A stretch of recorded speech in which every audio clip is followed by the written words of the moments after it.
Adapun Musa ialah seorang yang sangat lembut hatinya, lebih dari setiap manusia yang ada di atas muka bumi.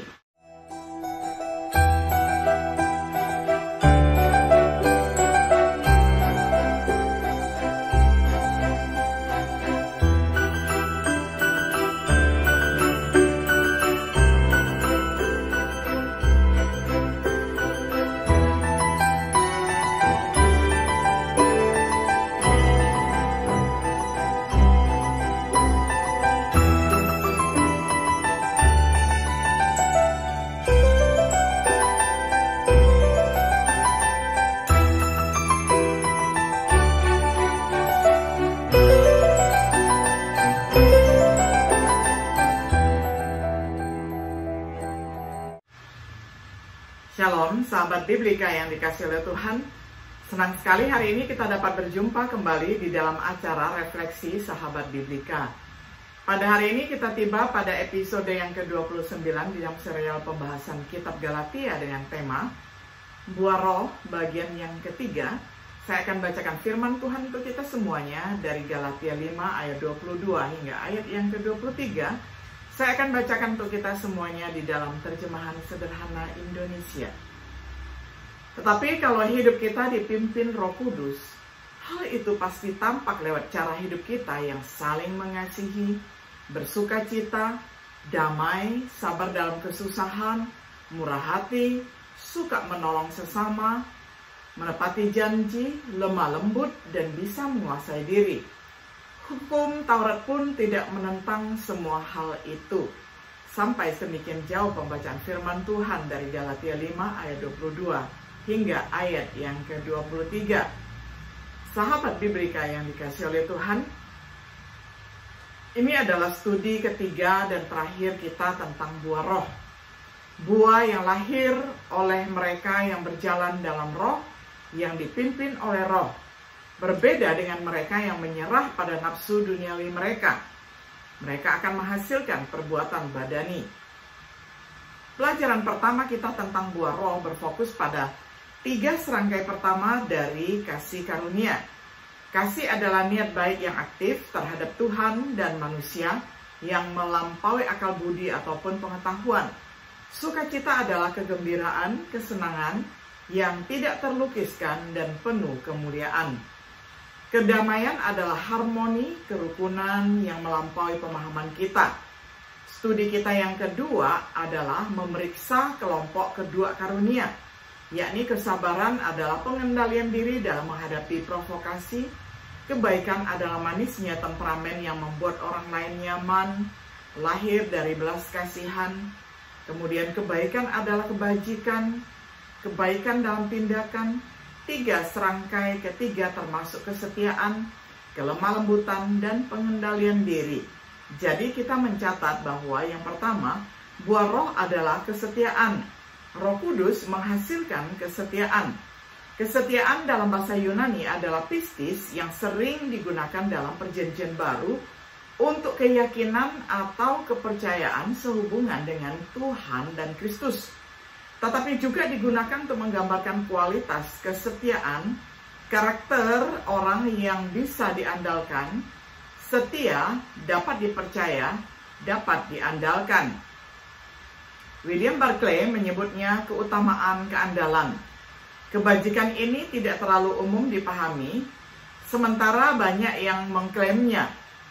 Orang bijak menyatakan sulit ditemukan. Amsal 20 ayat 6. Pemazmur mencela kurangnya kesetiaan pada zamannya, menggambarkan suatu kondisi yang terdengar sangat mirip dengan situasi kita hari ini.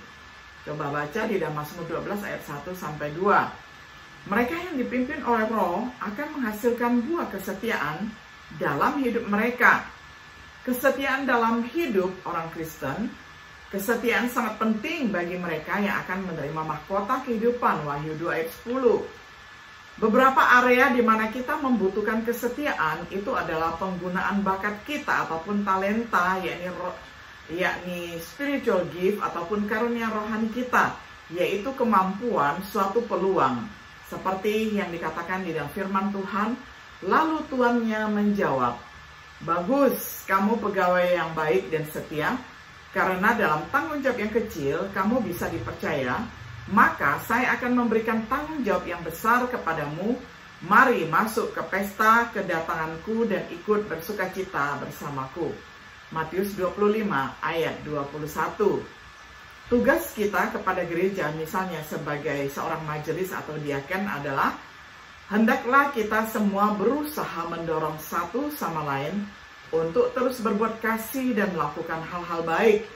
Janganlah malas berkumpul dalam persekutuan kita, seperti yang sudah menjadi kebiasaan sebagian orang. Sebaliknya, marilah kita saling mengingatkan untuk tetap rajin berkumpul dan lebih rajin lagi, sebab hari kedatangan Kristus semakin dekat. Ibrani 10 ayat 24-25.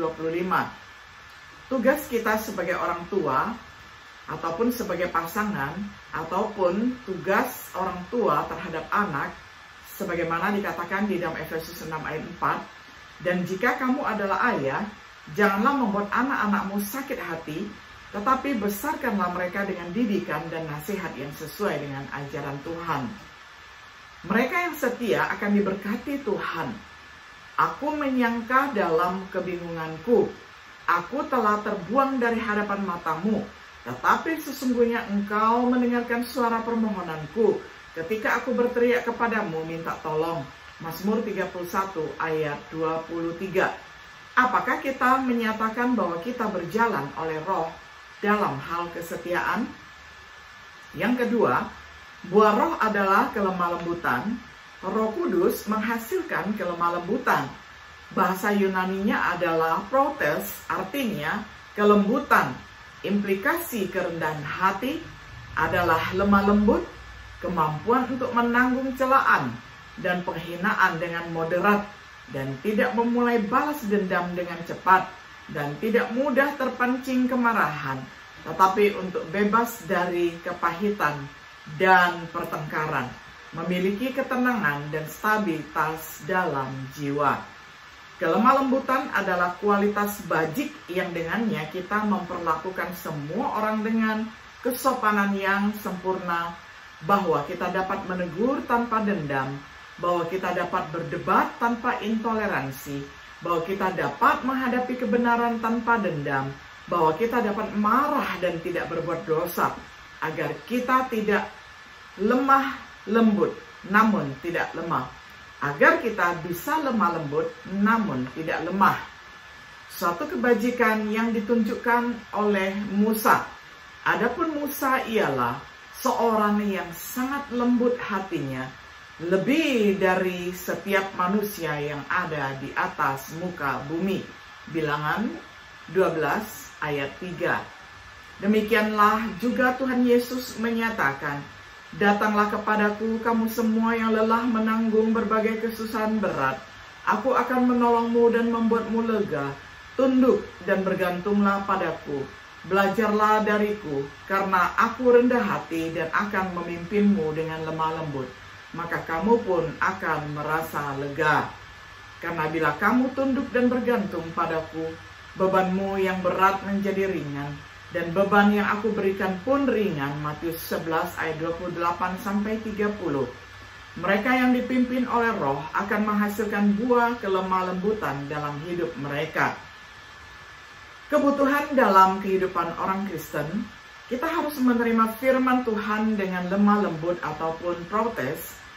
Baca di dalam Yakobus 1 ayat 21. Kita juga harus mendekati saudara dalam kesesatan dengan roh kelemah lembutan. Bahasa aslinya juga protes, sebagaimana dikatakan di dalam Galatia 6 ayat 1. Kita harus mengoreksi mereka yang bertentangan dengan kerendahan hati. Juga menggunakan kata yang sama, protes, dari 2 Timotius 2 ayat 24-25. Kita harus menjawab pertanyaan tentang harapan kita dengan lemah lembut. Juga dengan kata yang sama, protes, dari 1 Petrus 3 ayat 15. Kelemah lembutan ataupun protes diperlukan bagi orang Kristen yang bijaksana. Yakobus 3 ayat 13-18. Kelemah lembutan ataupun protes diperlukan untuk perempuan Kristen yang akan dianggap berharga di hadapan Tuhan, 1 Petrus 3 ayat 1-6. Apakah kita menyatakan bahwa kita berjalan oleh roh sehubungan dengan kelemah lembutan? Akhirnya kita menganggap bahwa kelemah lembutan yang paling dibutuhkan dalam menangani nafsu jasmani. Yang ketiga, buah roh adalah pengendalian diri. Roh Kudus menghasilkan pengendalian diri. Pengendalian diri berasal dari bahasa Yunani ekrateia yang berasal dari kata kratos yang artinya kekuatan dan berarti seseorang yang menahan diri. Kita dapat mendefinisikannya sebagai kelemah lembutan seseorang yang menguasai keinginan dan nafsunya, terutama nafsu indranya. McKnight menambahkan pemikiran di mana kebajikan ini ada, godaan dapat memiliki pengaruh yang kecil. Mereka yang dipimpin oleh roh akan menghasilkan buah pengendalian diri dalam hidup mereka. Pengendalian diri dalam kehidupan orang Kristen. Kelemah lembutan ini diperlukan untuk mengatasi perbuatan badani, seperti percabulan dan ledakan amarah. Galatia 5 ayat 19-20. Roh yang berdiam di dalam diberikan kepada orang Kristen untuk membantu kita dalam hal ini. Roma 8 ayat 11-14. Bantuan roh datang sebagai tanggapan untuk memintanya dalam doa. Efesus 3 ayat 16 dan 20. Kita harus rela berdiri kokoh dalam kuasa Tuhan. Efesus 6 ayat 12-18. Apakah kita menyatakan bahwa kita berjalan oleh roh sehubungan dengan pengendalian diri? Sebagai kesimpulan, secara singkat, 3 serangkai karunia ketiga yang dihasilkan oleh roh dalam kehidupan orang Kristen adalah kesetiaan, yaitu keutamaan, keandalan, karakter seseorang yang dapat diandalkan, kelemah lembutan yaitu perlakuan baik terhadap orang lain, lahir dari kerendahan hati, penguasaan diri atau pengontrolan diri adalah kemampuan untuk menahan diri, menguasai keinginan dan nafsu, sebagaimana kita telah memperhatikan perbedaan antara roh dan jasmania berikut ini. Mereka yang berjalan oleh roh mengalami kasih, sukacita, dan kedamaian. Mereka yang menuruti nafsu daging mengalami kebencian, kecemburuan, dan ledakan murka. Mereka yang berjalan oleh roh mengalami kepanjangsabaran, kemurahan, dan kebaikan. Mereka yang menuruti nafsu kedagingan mengalami pertengkaran, iri hati, dan ambisi egois. Sekali lagi kita perhatikan kontras antara roh dan jasmani. Mereka yang berjalan oleh roh mengalami kesetiaan, kelemah lembutan, dan pengendalian diri. Mereka yang menuruti nafsu jasmani mengalami kecemburuan, pertengkaran, dan perbuatan amoral. Sebelumnya kita bertanya, mana yang lebih Anda pilih? Kehidupan yang dipenuhi dengan kasih, sukacita, dan kedamaian oleh roh Tuhan yang Maha Kuasa, atau kehidupan yang ditimbulkan oleh kebencian, kecemburuan, dan ledakan amarah karena nafsu jasmani? Kehidupan yang mengembangkan kesabaran, kemurahan, dan kebaikan dengan bantuan Roh Kudus? Atau kehidupan yang hancur oleh pertengkaran, kecemburuan, dan ambisi egois karena nafsu kedagingan Anda sendiri? Jadi sekali lagi kita bertanya, mana yang lebih Anda pilih?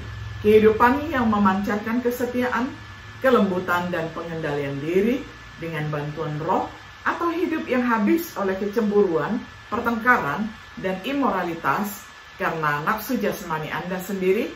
Yesus memberi kita pilihan. Melalui darahnya, Dia dapat menyucikan kita dari dosa. Melalui rohnya, Dia dapat memberdayakan kita untuk menjalani kehidupan yang kudus dan benar. Apakah kita bersedia menerima pilihannya yang penuh kasih? Saya menasihatkan kamu semua, hiduplah dengan taat kepada pimpinan Roh Kudus. Dengan demikian, kamu tidak lagi memuaskan keinginan-keinginan jasmanimu yang jahat. Galatia 5 ayat 16. Sahabat Biblika yang dikasihi oleh Tuhan, kita sudah belajar 3 episode berturut-turut dari episode 27, 28, dan hari ini 29 berbicara tentang buah roh yang dibagi menjadi buah roh bagian pertama, buah roh bagian kedua, dan buah roh bagian ketiga.